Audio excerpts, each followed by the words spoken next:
Right, if you just come this way.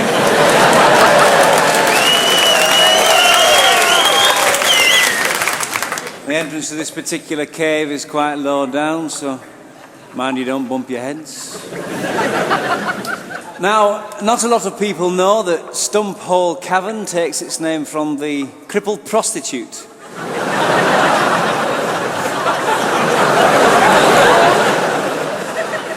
We used to ply a trade here in the 17th century.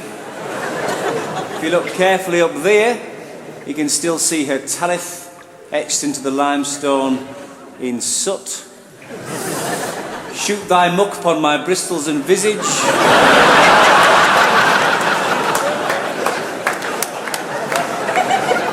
A penny.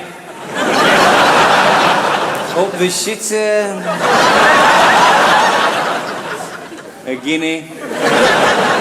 Like dogs. Gratis. Stick close behind me, mind the shale on these steps, it's quite slippy. We are, of course, part of a much wider network of caverns that riddle the entire county, including the much larger Red Scar caverns located some half a mile away to the west. A trifle flashy, for my taste, I have to say, with their gift shop, granary-style cafeteria and 100% safety record plastered all over their promotional literature. But there you go. Now, if we stay in single file, we'll make our way into the main cavern.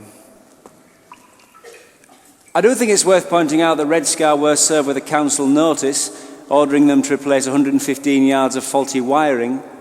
Put it this way, I wouldn't like to get caught down there in a thunderstorm, and no amount of trilobites in perspex or stegosaurus-shaped pencil tops is going to change that.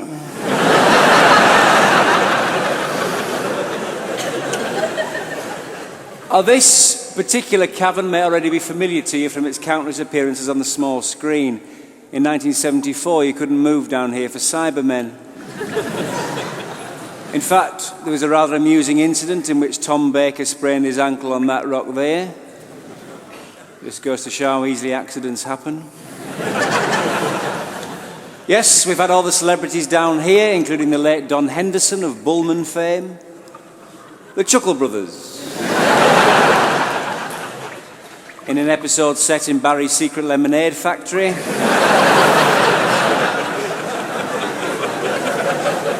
And Michael Burke and the 999 team. It's around about this stage of the tour I like to raise the subject of darkness. You know, there's nothing quite like the darkness we get down here in the caves. And to illustrate this, we do like to turn out all the lights just for a few moments.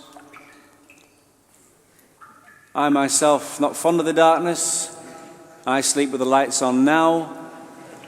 It's in the darkness I see the boy's face. Eyes protruding, tongue out, black.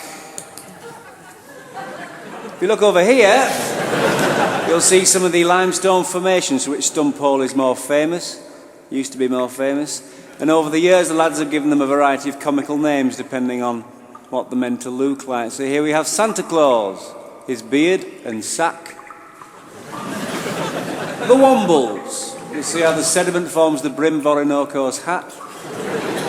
The specimen jar, the toffee apple, and Errol Flynn.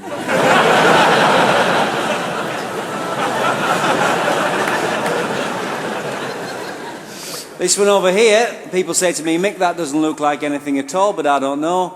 And I look at it, I seem to see a little pair of hands, clutching at a slippery wet rope, sliding down into the black water. Sometimes I'll stand here for hours, just looking at it. That concludes the main part of the tour, if you'd follow me. Michael Burke did say to me, Mick, you can't go on blaming yourself, it wasn't your fault. But I don't know, young kiddie like that, whole life ahead of him. School trip tragedy, local man blamed. Every day the same, parade of blank faces, the constant drip from the cavern roof, the cold indifference of the ancient rock. But you keep going. don't you? It's like the moss growing around that little light bulb there. Life finds a way. Look at that skein of iron oxide. You wouldn't find anything like that in Red Scar. Remember the guide on your way out.